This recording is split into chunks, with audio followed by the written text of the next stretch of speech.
สบายดีทุกคนมื้อนี้จะพามาเบิ่งการใช้ชีวิตในมื้อหนึ่ง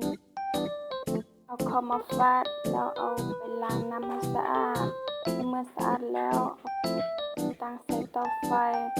ทอดจนมันจะฟดเมื่อฟดแล้วเอามาคนจนกว่านั้นจะแห้งเมื่อ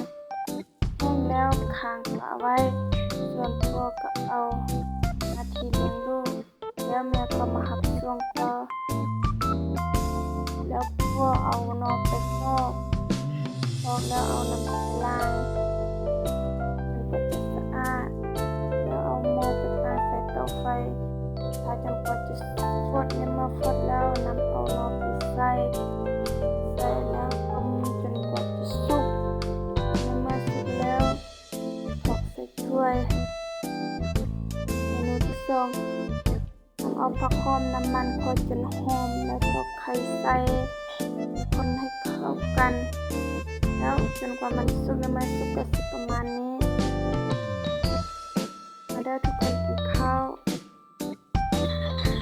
แล้วก็เอาไปล้างถ้วยอีกไปล้าง